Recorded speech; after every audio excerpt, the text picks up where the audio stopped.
Hello traders, Nifty 50 இன்னைக்கு ஒரு update பார்க்கலாம். ப்ரீவியஸாக சொல்லியிருந்தோம் மார்க்கெட் வந்து ஆல் டைம் ஹையை கிராஸ் பண்ணி போகும்ன்ட்டு.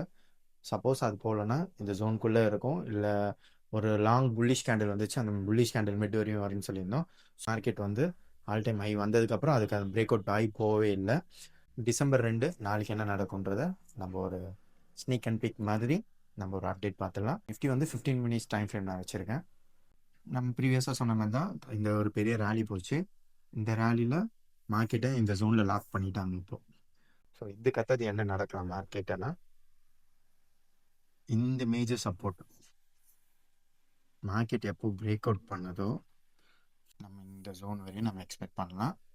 நாளைக்கு நிஃப்டியோட எக்ஸ்பைரி வேறு இருக்குது. இது எல்லாமே நம்ம எதை வச்சு நம்ம டிசைட் பண்ணலன்னா, ப்ரீ மார்க்கெட் ஓப்பனிங் வச்சு தான் நம்ம டிசைட் பண்ண முடியும். இன்கேஸ் மார்க்கெட் நாளைக்கு வந்து மேலே கேப்பை பண்ணி ஓப்பன் பண்ணிட்டாங்கன்னா ஹை தொட்டுட்டு ஃபாலோ ஆகலாம், இல்லை இந்த ஹையை பிரேக் அவுட் பண்ணிவிட்டு நியூ ஆல் டைம் ஹை போகிறது கூட நாளைக்கு நிறைய பாசிபிலிட்டிஸ் இருக்குது. ஸோ இது எல்லாமே டிசைட் பண்ணுறது ப்ரீ மார்க்கெட் ஓப்பனிங் வச்சு தான் நம்ம டிசைட் பண்ண முடியும். More Nifty 50 bank Nifty Sensex updates வேணுன்னா எங்கள் டெலிகிராம் சேனல் ஃபாலோ பண்ணிங்க, லிங்க் பயோவில் இருக்குது. இன்ஸ்டாகிராம் பேஜை ஃபாலோ பண்ணிங்க அண்ட் யூடியூப்பை சப்ஸ்கிரைப் பண்ணுங்கள்.